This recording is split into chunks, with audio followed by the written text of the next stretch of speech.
Hello, listeners and fellow book lovers. Welcome to The Book Snug, a bi-weekly conversational podcast about books and the reading life. My name is Stephany. And I'm Julia. We're a mother and a daughter who love reading and talking about books, the ones we adore and the ones we don't. We're delighted you're here, so grab your favorite hot drink or ice-cold beverage and settle in for another cozy, bookish chat.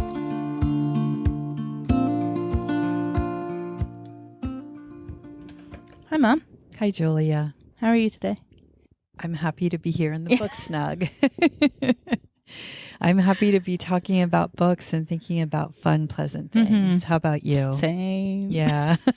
I have a couple of really stressful weeks coming up, and so recording is always something I really look forward to. Right. It's fun. It's relaxing. Yeah. Basically stress-free. Yeah.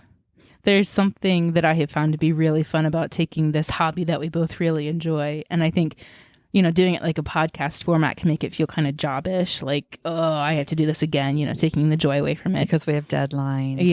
Yeah. And yes, editing Tuesday night at like 6:00 at night can be kind of stressful, but I have yet to feel like I don't like doing this. Right. Or dreading sitting down and talking about books. That would be awful, actually, if I started dreading that. If we ever get to that point, I think that's our cue to be done. I think so, too. I agree 100%. But yes, this is something I always really look forward to, so I'm happy to be here. Me too. Are you drinking anything exciting, or are we both being basic Betties today? We're being basic Betties because it is hot and humid outside, and I just wanted a tall glass of water. Actually, I've been feeling like I can't drink enough water the last couple of days, so that's what we're doing. We're drinking water. Not very exciting, but very good for us. I don't know if I've said it here before, but I hate the summertime. Only because of the heat. I hate the heat and the humidity. Heat makes me cranky and humidity makes me claustrophobic. So when they're all together, I am not pleasant to be around. I posted on Instagram the other day on my personal page about like, I'm so ready for October and cold weather and baking cookies with the fall candle on, right? And then underneath it, I said, I'm so over this weather, y'all. And almost everybody replied to and said, same. My sister-in-law responded and she was like, I mowed and it was absolutely awful. I'm never doing that ever again. I think that's a little bit of hyperbole since grass continues to grow, whether you feel like mowing it or not. True. But mowing in the summertime is a different kind of torture. Yes, it is. Well, especially if you do it in the heat of the day. Yeah. Anyway, it is nice and cool here in the Snug. We're away from all of that. Yes. Thank goodness for air conditioning. Yes. And water it definitely is refreshing, even if it is basic. Yes. I agree 100%. Well, friends and listeners, today we are doing our quarterly review. Yes, we are. This is our second quarterly review. If this is your first time listening to this from us, our goal with this, because this is, again, only our second, so a real pattern hasn't been established yet. It's our second episode of a series that we're doing. Yeah, the goal is every quarter, so every 3 months, that we take the time and kind of reflect on our reading for that quarter, both the good things and the bad things, memorable things that happened reading-wise in that quarter, and then also sharing some of the books that simmered at the top for us. Yeah. And we'll talk more about those categories in a second, but how has your reading been this quarter, Mom? It's been okay. I can't quite put my finger on what feels off about my reading right now, but I'm just feeling kind of meh. I keep saying I'm slumpy, but I don't think that's the right word because I'm reading. I'm reading as many books this quarter, or I read as many books this quarter as I did the last quarter, but I'm just not enjoying it as much. I feel like my ability to pick books that I will really enjoy is kind of slacking off. So it's almost like you're unsatisfied with your options. I'm unsatisfied with the choices that I'm making. Sure. I have tons of options, but I just don't seem to be making good choices. I've had a lot of books that haven't turned out to be what I thought they were going to be. And I don't know. It's just so weird. I don't want to be a Debbie Downer. We're a basic Betty now. I'm a Debbie Downer, but I was really struggling. So much so that I even went back to Goodreads to see what my average rating of books has been, and it's been almost 4 stars average across the board for the 3 months. So I can't even say I'm reading books that I'm not rating highly. I don't know what's wrong with me. There's like a disconnect somewhere between what I'm actually reading and my enjoyment level, or what I'm perceiving my enjoyment level to be. So I don't know. It's weird. Yeah. It's so weird. I can say for sure, though, that I seem to be on the upswing. The last couple of books I've read, I've really, really enjoyed. And I feel like I'm kind of, I don't know, back in the saddle with picking books that really align with the type of reading I like to do. Well, that's a positive at least. It is. It's very positive. It was depressing because summer is some of my best reading time, and I haven't been enjoying it. Yeah. Yeah. No, that stinks. I would definitely say that I've been in a slump. Okay. And I think it's worth saying that everybody goes through slumps or reading difficulties or whatever. Like that. This is part of a normal reading. It's part of the up and down of reading, or anything really. Yeah. Yes. For me, I have found, I would say pretty much since the beach, but I was noticing it a little bit beforehand, that I am not interested in any of the books that I've started. And I've started a lot of books to get myself out of this. So now I have like 5 or 6 books that I've started, Pride and Prejudice being one of them, Anne of Green Gables, that I just am not interested in picking back up and reading through, which is really interesting to me because I love Pride and Prejudice. Right. And I've been excited to read Anne of Green Gables. And so I don't know where it's coming from. It could just be that there's a lot going on in my personal and professional life right now that I just have nothing else to give except coming home and going to bed by 9 o'clock at night. I don't know. So, I mean, I had good reading at the beach. That was really nice to like devour books for a little bit. But even still, and we're about a month out from the beach even, and I can't get myself started again. Yeah. I actually did not have good reading at the beach. And I feel like maybe that was part of the slide into feeling like I wasn't satisfied with my reading. Sure. But I don't feel like we always have to be into reading. And sometimes when you're feeling slumpy, the best thing you can do is not read. Right. Just don't. Yeah. Spend your time doing other things. Occasionally pick up a book, see if it's interesting you. And if it's not, reading is supposed to be enjoyable, at least for us, we say, because we read for entertainment and escape. So it should be enjoyable. If we're working at it, if we're forcing it, then it's not serving its purpose. Okay. So, I mean, there's lots of things you can do to kind of get yourself out of a reading slump, but it sounds like you've been trying those things, like picking up books you know you love. Yeah. And if that's not working, maybe you just need a break. Yeah. I mean, I have one more thing up my sleeve that I haven't tried yet, again, because I haven't had a ton of time to try it. But I have a lot of books, like, from my early reading life, so Holes, or Gail Carson Levine books, or even Ready Player One, and I forget the author off the top of my head for that, but books that are written in a funny voice or comical style, or are easy to read, or I know the story, things that I can get through pretty quickly, that has a very high likelihood of getting me started again.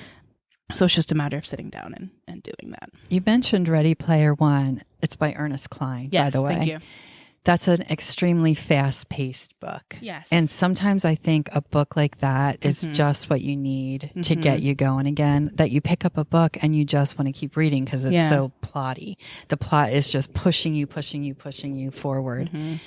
And you want to know what's going to happen. That has a game in it too, which is pretty... It's not high stakes and like life or death, but the outcome is huge. Pretty big. And I think that is kind of adds momentum to the story. Right. So I'd say give it a try. You might really like it. Well, and I enjoyed the movie. So being able to know what's coming with the movie or with the story is, I think, going to help me stay invested as well.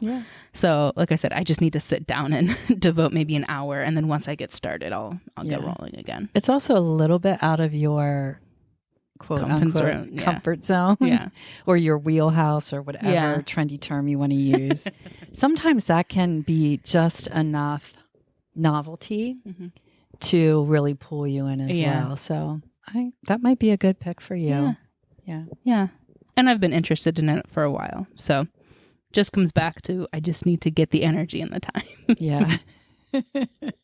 So where are you with your reading goal? Are you still reading the same number of books that you were anticipating? Yeah. And then any other goals that you've kind of met or didn't meet? I am well ahead of my Goodreads goal as far as number of books I want to read.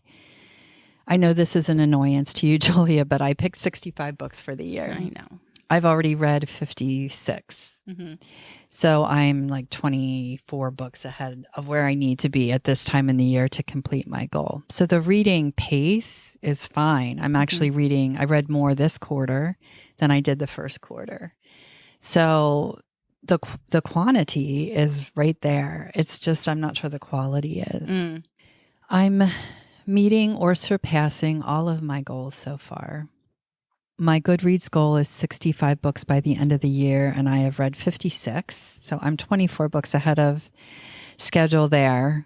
And I'm pretty sure I am going to far surpass 65 books. I'm actually on pace to read about what I read last year, which was 101 or 102 which books. Really is cheating, but that's a conversation for another time. It's not cheating. I'm just picking a goal I know I can meet because I don't want any pressure. Sure, but then, I mean, yes, then you're still achieving the goal, but then it's just kind of it's like, I'm going to lose 2 pounds by the end of the year kind of a goal. You know what I mean? Like, it's so easy to attain that but if it works for you, it works for you. It does. It's just a fun little mind game I play with myself. I'm just going to give it a side eye, but that's fine. Do your thing. You also inspired me to read more books that I own because I am a big book purchaser and I'm starting to feel a little overwhelmed with the books I own that I haven't read. So I decided I was going to read 2 fiction and 1 nonfiction book from my owned bookshelves. And I've been doing that. I've been using the Unread Shelf's yearly prompts or monthly prompts for that. And that has been working for me for the most part. And I usually read more than 2 fiction and 1 nonfiction. And then I also wanted to read The Count of Monte Cristo, which I finished in the first quarter. So I'm good as far as the goals I originally set for myself. Because I've been struggling so much with my reading enjoyment lately, I made a little bitty summer project for myself. And I am reading 4 classic books that have a summer setting or a summer vibe. I've already read one of those books. That is called Summer by Edith Wharton. It's a short classic, probably one of her lesser known classics about a young adult woman growing up in rural New England in either the late 1800s or early 1900s. And it's a seminal summer for her. It's a life-changing summer. And the writing was beautiful. It's kind of a sad story and a little bit frustrating. And there were some aspects to it that really surprised me that Edith Wharton was addressing. I didn't enjoy the read. I enjoyed the reading process, but I didn't love the book. But I have thought about the book numerous times since then. So that's usually a good indicator that it was a strong reading experience for me. Yeah. The 3 other books I want to read are the Summer Book by Tove Jansson, who is the author of The Moomins. If you've ever heard of The Moomins, they're cute little cartoon characters, kind of look like hippopotami. And then I want to read Dandelion Wine by Ray Bradbury, which I know will have beautiful writing because Ray Bradbury is a fantastic writer. And then I am also going to read A Room with a View by E.M. Forster, which I have never read. I've seen the movie with Helena Bonham Carter, but I've never read the book. So I'm going to read the book. Okay. And I own all of those classics. So that was the other thing. That makes it easy. I had them all and I thought, well, why don't I do this little project? So I'm excited about that. Yeah. And that's exactly what I wanted it to do for my reading, is get me excited. Okay. How about you? What about your projects and your goals? So my goals are still very much reading what I own and not buying books. Now, I need to put 2 disclaimers in this. Well, maybe not 2 disclaimers, but I'm not buying books, and that's because it's on a no-buy list for me because of space and for financial reasons. However, during this quarter, 2 different reasons came up in which I am okay with buying books. For example, a book sale that supports a local library. No, I'm going to buy books for that. Yeah. And then when we go to the beach and the bookstores that we hit specifically there. And that's because books at this beach that we go to all of the time, they function as souvenirs for me. Yeah. Instead of a t-shirt or a hat, the books are a souvenir. So within those categories, I purchased books this quarter. And I guess for some larger context, when I say I'm not buying books, I simply mean I'm not going to Target and buying 5 books off the rack impulsively, or not going to Barnes & Noble, and right? It's limiting that impulse book buying and then putting it into categories where it benefits something else or has another more meaningful reason to it. Okay. Apart from those reasons, I didn't read as much as I wanted to this quarter. I think maybe I hit 12 books in 3 months. Okay. Which is pretty low for me, especially when I look at how many books I read in the first quarter. But again, that's just a testament to whatever slump. I think I know what happened, and I'll talk about that book later on. But I think the other thing worth noting is during this quarter, we read Dune by Frank Herbert. Yes, we did. And that was a guest episode, one of our 3 Peas in a Pod episode, which just went up before this. Yes. And I know you and I both griped and complained about it pretty heavily for quite some time. Poor Mark put up with so much from us at the beach. I think that had an impact on how much I was reading this quarter as well. Well, it took me 3 weeks pretty much to read it, because I was picking it up off and on and reading things in between, just because that's what was helping me get the book read. Yeah. Yeah. So I guess all in all, to answer your question about my goals, I think, I achieved some things, but I didn't maintain progress in the others. Yeah. You didn't set like a book goal for yourself, though. No. Yeah. I might have. I don't think I put it to paper anywhere. Yeah. We would have to go back and find that script. But if I did, it was to achieve, to read as many as I did last year, which was a small number. Right. Okay. So you're doing the same thing I'm doing, but it's okay for you. Well, and it's not okay for me. The reason I said it was small, I'm doing that small number, is because that was the first year I tracked books. Okay. So I know that I can at least say this is how much I read last year in my first bit of tracking. You know your patterns, Mom. And so you're just like, I'm going to win either way. So they're not the same. Well, okay. If you say so, that's fine. We're just going to have to agree to disagree. Right. Apart from Dune, do you have any memorable reading experiences this quarter? I do. And I would agree with you that Dune was a memorable reading experience and one that we shared. I think that every time we do this episode, when we come to memorable reading experiences, we're always going to mention our 3 Peas in a Pod episode. Yeah. Because there's just something really fun about reading a book with other people and then talking about it and getting insights from readers with varying backgrounds and tastes and understandings. Yeah. It broadens my own perspective and gives me a deeper understanding of the book and the people I'm talking about the book with. So I enjoyed that, of course. I did a lot of independent bookstore shopping this quarter, which I just thoroughly enjoyed, going to the bookstores and perusing the shelves and picking out what I was going to buy. And I found some gems that I was unaware of, so that's good. And then finally, beach reading. Yeah. Even though most of the books I read on the beach weren't fantastic, they were fine. Right. The experience of reading on the beach in a beach chair with my feet in the sand and the ocean sounds and the sunshine, I love it so much. Yeah. And I don't get to do it very often, so that was great. Yeah, I agree with all of that. And we found a new bookstore, a new independent bookstore this year, which was a lot of fun to walk through. And I think that there's something really special. It's so cliche to say, there's something really special. But there is about going to the beach or wherever you're going, shopping for books with the intention of while you're reading it there. So for us, when we go to this first specific bookstore, when we arrive at the beach and we shop for books we want to read at the beach and then being able to read them, there's something really, really cool in that. Yes. For me with the beach reading, I mentioned that I love to read in the surf. And this year the water was almost too cold to even be in it very, very long. But one of the last days, it was just perfect enough to sit in the surf and read. And one of my books, the spine is all wet and the cover decoration is coming off. Oh, okay. Yeah. But it was so lovely to sit in the surf and feel the cool water and the warm sand and just settle into a book for a couple hours. Yeah. And that was much, much needed. I agree 100%. But then let's go ahead and dive into these books, shall we? Sure. I'm excited, actually. Even though I've been doing nothing but complaining about my reading, I have some really good books to share. The categories that we're going to be talking about, listener, include Cream of the Crop, which is a favorite or the best maybe from the quarter. A sleeper hit, which is just simply a happy surprise. Mm-hmm. A letdown is, as it says, the disappointment or the least favorite.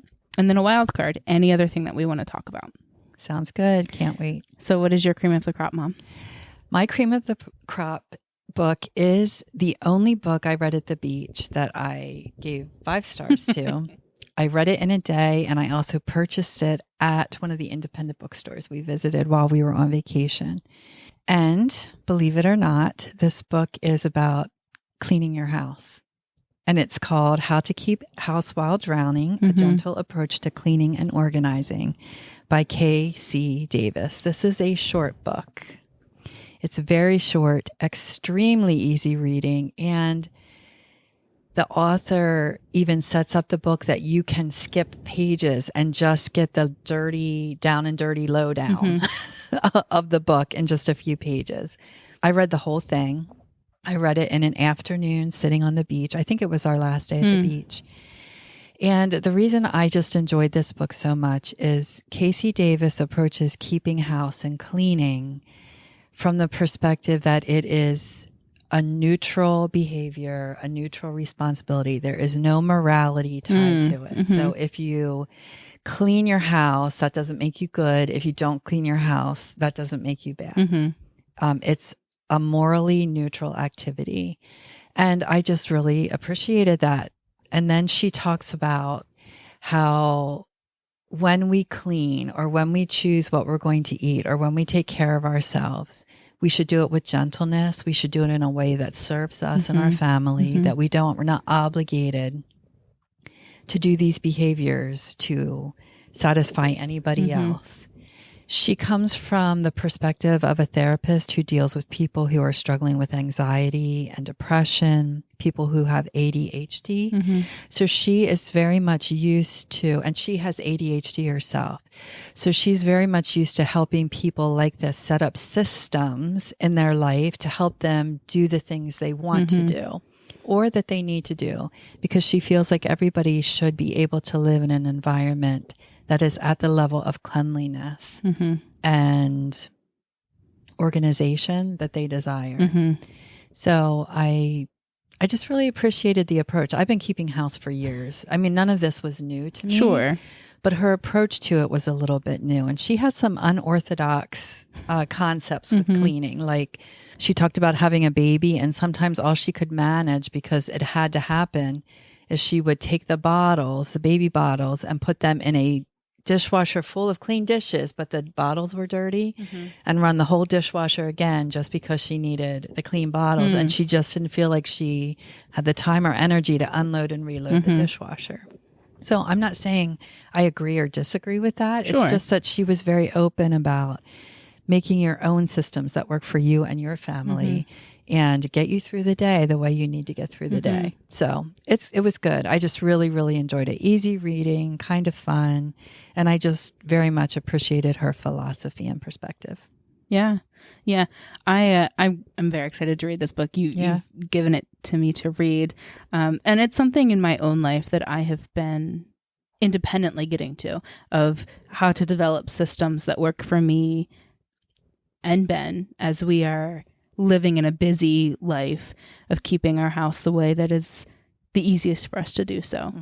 And with now needing to pack up my house and be nomadic for like 2 weeks and then set up house again, I'm thinking a lot about what it means to reestablish homemaking skills or housekeeping discipline, whatever that looks like. And I think this is a great book to help me in that process. Right. Did I say this? She really focuses on being gentle with yourself, gentle with your belongings, and gentle with your goals and plans for how you want your house to be. Yeah. Yeah, definitely. So that's my cream of the crop. Surprisingly, I never thought I would bring a cleaning book to the show. Well, you've done a laundry book before. Well, I talked about a laundry book, true. What about you? What's your cream of the crop, Julie? I'm interested in hearing what it is. So my cream of the crop was a reread from my childhood, which maybe is a very clear indicator of what I read this spring. Maybe it's an indicator of what you needed to read this spring. This is true too. This book was Ruby Holler by Sharon Creech. Now, I have talked about Sharon Creech, I think, once or twice here before. She was a favorite of mine for many, many years. Mm-hmm. I think I mentioned Walk Two Moons when you were talking about Coyote Sunrise. Coyote Sunrise. The remarkable journey of Coyote Sunrise. Anyway, Ruby Holler is the story of twins, Dallas and Florida. And they are living in an orphanage that is run by two people who are just not interested in the orphanage anymore and are kind of looking for seedy ways to earn money and get rich. And Dallas and Florida have bounced around. I think by the time the story starts, they are 13 and have been in 13 different homes. So they have a very, sad outlook on life. And two people, an older couple come through, Tiller and Sari. And they are looking to go on separate journeys and they want, help with that. So Dallas and Florida go with them. And it's the story of finding home and safety together after, a difficult beginning to their life. Mm-hmm. The thing that I love about Sharon Creech and her writing is that she takes really difficult things. Mm-hmm. Most of her books, Chasing Redbird, Walk Two Moons, so many of her other stories. I can't think of the other titles right now, but they deal with Holler. But they deal with difficult things, and she presents these difficult topics in middle grade stories so that children are able to understand that there are people in this world who have very difficult pasts or carry very difficult stories with them. But yet she also writes in a way that makes these difficult things really, really lovely. Mm-hmm. This older couple, they live in a cabin in the woods. Obviously, they live in a holler. So this idyllic, cabin with land and pretty flowers. At one point, it's described as the flowers are gems and emeralds and sapphires sparkling. And this story was the perfect beginning for me for my spring reading because the sense of new beginnings and pretty nature writing, and they go on a little adventure, and there's a little mystery that happens. And so it just felt like a really pretty spring day. Yeah. Reading this story. Yeah. So it was definitely a highlight for me. Mm-hmm. And it's middle grade, correct? Yes. So with middle grade, you're almost always going to get not a happy ending per se, but a pretty satisfying ending. It's not going to be ambivalent. It's not going to be horribly depressing. Yeah. That's always nice. Yes. And I will say that if you are looking to get into Sharon Creech, her writing and her stories, this is a much gentler introduction than Walk Two Moons. Okay. Or even Chasing Redbird. This one it's really nice and sweet. Okay. That's good to know. Okay. What is your sleeper hit, Mom? I have a great sleeper hit. And it is not a book that I was planning on reading, even though it is really making the rounds on YouTube anyway, because it is a young adult fantasy. Mm-hmm. So who am I reading young adult fantasy and loving it? I don't know myself, really. Mm-hmm. The book is Divine Rivals by Rebecca Ross, and I listened to this as an audiobook. It's narrated by Alex Wingfield and Rebecca North. I loved this book. Yeah. It's like historical fantasy. There is some romance, but the romance isn't in the forefront. It's like a side plot. And I don't want to say too much about the story because I feel like the less you know going in, the more fun it is. But it is based in a world that feels very much like England in the early 1900s during maybe World War I, possibly World War II. Okay. But in my mind, when I was reading, it felt more like World War I. And it centers on two main characters, a male and a female, and they're young adults. Mm-hmm. Late teens, young adults. They're both working for the same newspaper, vying for one position as a correspondent. Mm-hmm. They're both great writers. And so there's this bit of rivalry between the two of them. The story becomes a rivals to lovers kind of trope. Okay. Okay. And there is a nice little added plot twist or device where there are letters being exchanged through magic typewriters. Okay. And the one person knows who the other writer is, and the other person doesn't know. Oh. Okay. So there's a little bit of secrecy.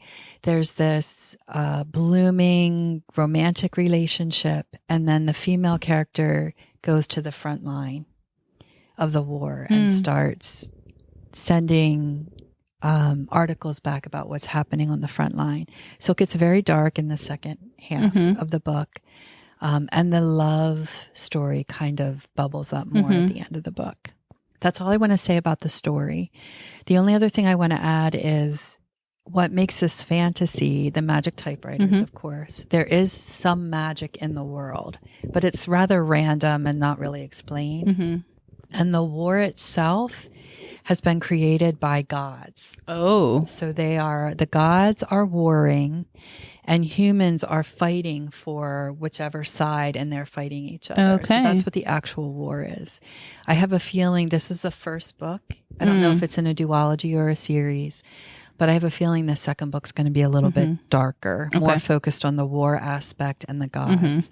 So I'm looking forward to it. I can't wait to read it because I just really, really love this book. Yeah. I will say that the love story, the romance part of it, got a little bit too much for me as far as YA romance in the second part of the book, but not bad enough that I would not recommend this to people. I would highly recommend it.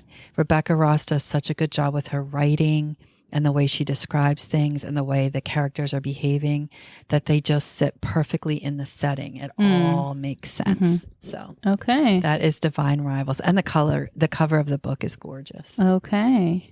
Yeah. So I recommend it. I recommend it if you like historical fiction, if you like fantasy, if you like a little bit of romance. I think it would be great for you, Julia. I'm so weird about YA, but yes, it sounds very interesting. My sleeper hit. Yes, let's hear about your sleeper hit. Is Nevermoor, The Trials of Morrigan Crow. Oh, yes. This is a great book. Yes, by Jessica Townsend. This was a book that I read on your recommendation. And I read this one at the beach. And 500 pages, I read it in a day and a half. So it kind of tells you how quickly it moves. It's also middle grade. Upper middle grade. Probably. Yeah, because I would put it at the same reading level as Harry Potter. So wherever that falls. This story, I would describe it as Harry Potter meets the Wednesday Addams TV show, meets a series of unfortunate events, plus a sprinkle of Halloween Town. So That's a good description. That's a very good description. Yeah, it's just a really fun, quirky, second worlds kind of story or parallel world kind of story. So Morrigan is cursed. She is our protagonist.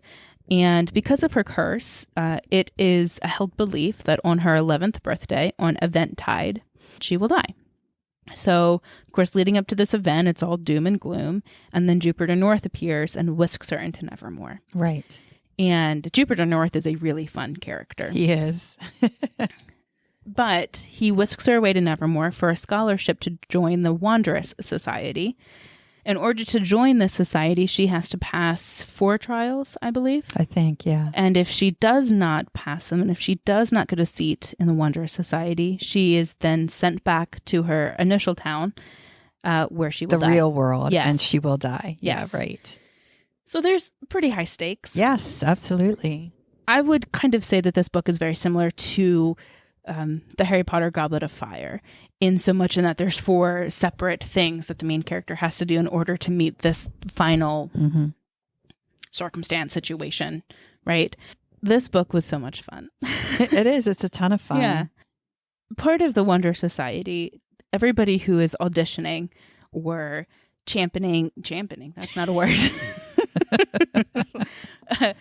Working towards getting a seat in the society has some special talent or gift. Some people sing really beautifully. Others, I remember one character in particular can play the violin while he's pickpocketing people. And just lots of fun things are happening. And Morrigan is under the assumption or the belief that she has nothing to bring to the table. So there's a lot of stress leading into this final audition. Yes. So we don't really know what Morrigan's talent is until pretty much the last minute. Yes. There is a lot of really fun characters in this book. Her bodyguard is a big house cat. Who's crotchety as all Yes. get out, really grouchy. When I say big house cat, I mean huge. Huge. Yes. Bigger than she is. Yes. Yeah. I found all of the characters really easy to like. Yeah. And really easy to get behind. Even the ones that were supposed to be the annoying popular kid. Yes. Or the not so whatever. The nasty, not the nasty bad guy, but the foil for Jupiter. Yes. Yeah. Yeah, I forget what his name is. But apart from the bad guy, everybody was easy to get behind. In Nevermoor, which is kind of one of my favorite things, and such a weird connection. But in the movie Robots, their transportation around the city where they get in the rolly ball and it rolls all over the place and is catapulted in X, Y, and Z. Yeah. Right? I always thought that would make a fabulous amusement park ride. And in Nevermoor, they have something called the Brawley rail where they get on the spinning rail that you have to get onto using an umbrella. You hook your umbrella onto it. Yeah. And so I just thought that would be fun and would also make a really fun amusement park ride. Yes. Lots of creativity went into the story and it's very obvious. It is also the first in a series. So you know that you're not going to get all of your answers at the end of the first book. I don't know if I'm going to read the series, but I definitely enjoyed the first one. And it was a really great and fun book to read at the beach. Yeah. I never made the connection between the main character in Nevermoor and Wednesday, but they look the same. Yeah. They dress the same. Yes. Yeah. Very good book. I thoroughly enjoyed it too. Mm-hmm. And I think it would make a really cute series to watch as well. Oh, 100%. Yeah. Okay. Do you have a letdown, Mom? I do. I feel like I just should say most of my reading the last quarter was kind of a letdown. Yeah. But I do think another one of the things I'm struggling with is I didn't have any really real highs or really real lows. Sure. So most of the books I'm picking from are 3-star books, which means they weren't bad. Mm-hmm. But I am going to talk about Pineapple Street by Jenny Jackson. And the reason I'm saying this is a letdown is because it's been compared to Crazy Rich Asians. And I thought that book was a piece of fluff, very frothy, fun book to read. And so I was picking this up thinking I was going to have the same experience. And I didn't really. It's not a bad book. And I feel like I need to stress that. But it didn't have I don't even know what to say. It just wasn't as much everything as I thought it should be. Sure. The writing was fine. I didn't really care about any of the characters. I guess I should back up and talk a little bit about the story. It's basically a story of very wealthy people living in a very exclusive little neighborhood in New York City. And they are basically clueless to what it's like to live a normal life, except the one daughter-in-law who comes from just a middle-class family. But I just really struggled to care. There wasn't a whole lot of character growth. There was a little bit. I mean, towards the end, you were at least hopeful that people were making progress. But I didn't really care for the youngest daughter. She was completely spoiled, completely oblivious to the privilege that she enjoyed, and her behavior caused most of the problems for everybody else. So that was problematic, and she didn't really show that much growth. Like I said, a little bit. The parents, the wealthy parents, did remind me very much of Jeremy and Judith Lloyd James from the British murder mystery show Madame Blanc. Okay. They are ridiculous and hilarious, and these parents were the same way. But I'm not sure the author was trying to make them quite that ridiculous. So I don't know. This book was just kind of a miss for me all the way around. It wasn't a horrible reading experience. I gave it 3. I might even given it 3.5 stars. I can't remember, but I was expecting to really, really like it, and I didn't. Sure. So that is Pineapple Street by Jenny Jackson. I hesitated to bring this book, but I hesitated to bring any book to the show because nothing completely disappointed me. Sure. But I had a lot of random letdowns, I guess. Okay. So what's your letdown, Julia? My letdown is, I think, the cause of my slump. Okay. Tell us about it. Well, first of all, if a book is causing a slump, you know it was not a good book, first of all. My letdown is The Vatican Princess by C.W. Gortner. Now, this book is about Lucretia Borgia, and Lucretia Borgia is the daughter of Pope Alexander VI. And this is a family and a particular woman in history who I'm very interested in and very fascinated with. And I knew quite a bit of Lucretia's life and her story going into this book. Okay. So you had something to compare it to. Yes. I found a Netflix show when I was in college. It's not on American Netflix anymore, but it's called The Borgias, Faith and Fear. And I watched pretty much all of that show. I knew how it was going to end and I didn't want to see that happen. And I found from my own independent research that show was pretty much as factual as it could be with the information available. Okay. And then left things that were unknown, let them hang in the mystery. So you didn't really know how events happened. So like an example of this is one of Lucretia's brothers dies pretty suddenly, and it's still an unsolved mystery to this day. And in the show, it never answers who does it. So it didn't assume anything. Right. I found this book to take Lucretia Borgia and her story and interpose a lot of speculation and add too much fiction. Okay. Take too much and run with it, if that makes sense. Okay. Too much artistic license by the author. Yes. So the story starts with Lucretia right as her father, Rodrigo Borgia, assumes the papacy and becomes Alexander VI. And the story then ends when Lucretia decides to marry Alfonso Sforza. Okay. Nope, I'm sorry. Is that who oh, I'm sorry. Does it matter? Well, her third husband is how we get Lucretia de Medici from the marriage portrait, which you talked about earlier. Okay. So they are her grandparents. Yes. Her grandparents-in-law.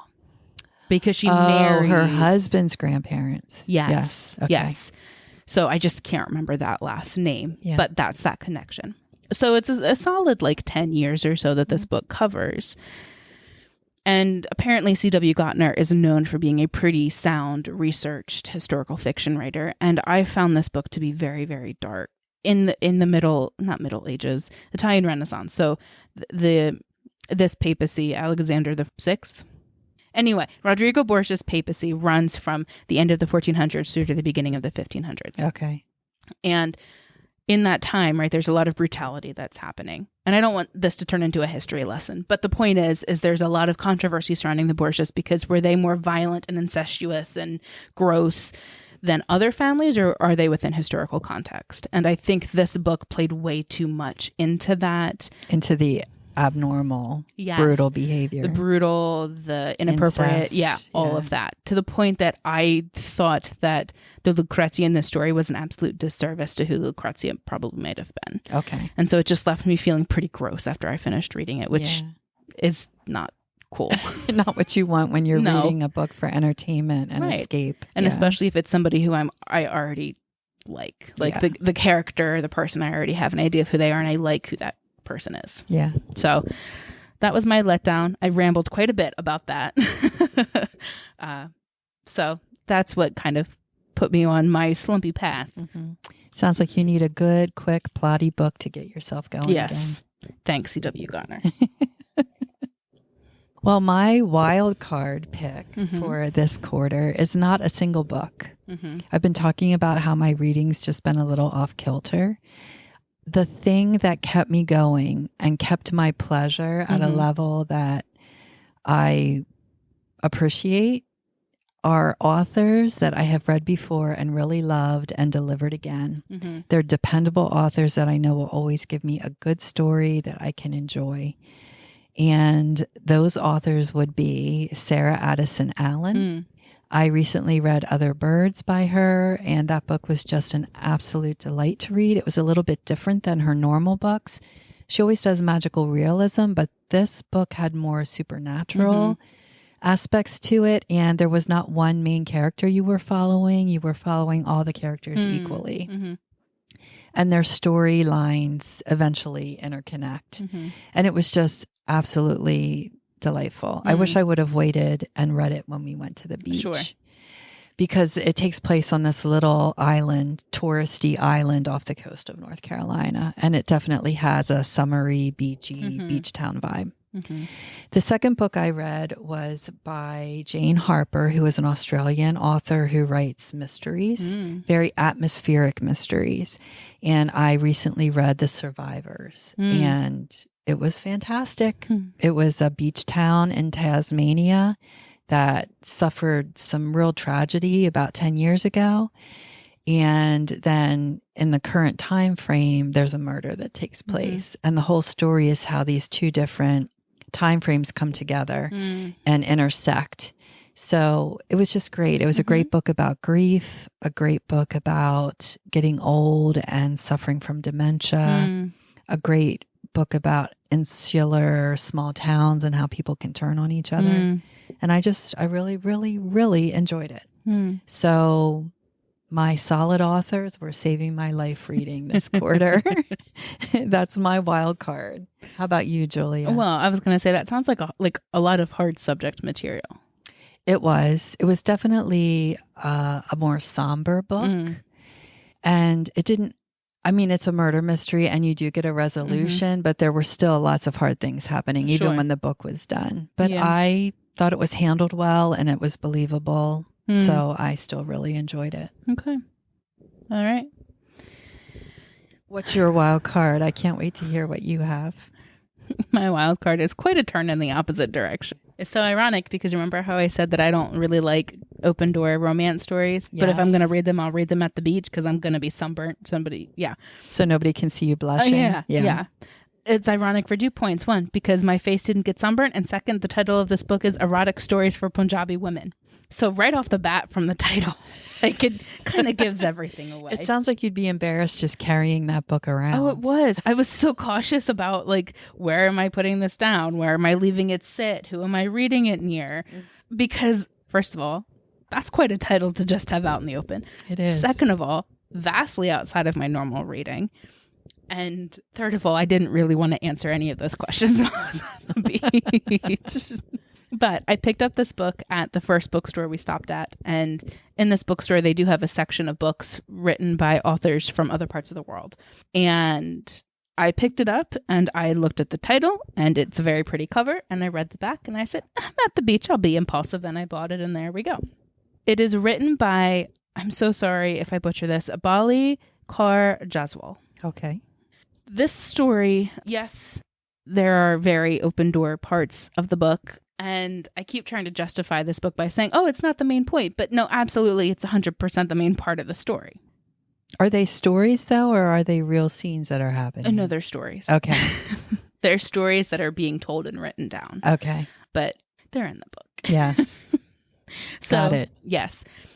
This book focuses on Punjabi widows, obviously, but then also Sikh communities in London and how that culture is adapting and also integrating with, Western cultures and what that means for first generation, second generation, and immigration as a whole. Okay. So how different generations are adapting to that cultural shift or melding differently. Mm-hmm. The main character is Nikki, and she is 22 years old, and she is choosing to step away from everything of her culture.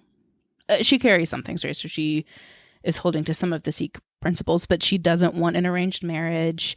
She is, she dropped out of law school, did all of the things that you wouldn't really do. Mm-hmm. And she's working at a bar, but wants to find something else to do. And as she's going to post her sister's arranged marriage application on the local temple board, she sees a posting for a job to teach widows English or how to write stories. Now, there's a lot of miscommunication tropes that happen in this book because the woman who makes this posting can't read English and thinks it just says teach English. So then there's this frustration between Nikki and this woman of, but I thought I'm writing stories, but no, these women don't know English, like back and forth, right? So Nikki starts the class and the women come to the class. Nikki happens to buy a book of erotic stories as a joke for her sister because of the whole arranged marriage thing, and the widows find it, and then all of a sudden it opens up this conversation of their erotic stories. Okay. In this community, there's also some high stakes because there's like a moral police going around, and once they catch wind of these erotic stories being told, not good things happen. There's also a bit of a murder mystery that comes into play at one point. So there's a lot going on. And this is normally not a story that I would read because I don't tend to gravitate towards stories about real people situations. Contemporary. Yeah. Yeah. And I definitely, this was a lot of open door scenes. Okay. What I will say though is it was warm to read. It was spicy to read, spicy in that it felt like really good Indian food, warm and comfortable and happy ending. And I really liked reading about a culture that I don't know a ton about, and it read quickly. Yeah. So it's just a short little story, and I enjoyed it. I was not anticipating liking it as much as I did. That's always a happy surprise too. Yeah. This is the one that I was reading in the surf, so the back cover is all speckled and the spine is all crinkly, but I've seen this book around for a while, and I think Modern Mrs. Darcy's Anne Bogle has recommended it in the past, if I remember correctly. Wow, that was a lot of books. Yeah, it was. Some good ones. I'm surprised, considering that we've been belly aching about how bad our reading's been, that we've had so many good books to talk about. Yeah. Listeners, I hope that you discovered maybe one book in our list that you think you would like to try. And I encourage you, if you enjoyed this episode, to come back and join us in the snug in our next chapter. We are going to do some armchair traveling through books because it's the summertime and we think of vacationing and travel in the summer. And so we're just going to recommend lots of books that will take you someplace else. And I hope you decide to join us for that discussion. I'm also going to ask, if you are listening and you're enjoying the podcast, if you would rate us and review us on Apple Podcasts, because that helps us in the algorithm to be more visible to more listeners who are like you, who enjoy reading and want to hear us talk about books. So if you feel so inclined, we would appreciate that you do that. If you don't want to do that, we ask that you just spread the word to your bookish friends that we have this little book podcast going on, and we'd love to have them join us too. Thanks for spending part of your day with us today. We were so glad that you're here. And join us again in the Book Snug in the next chapter. Bye, friends.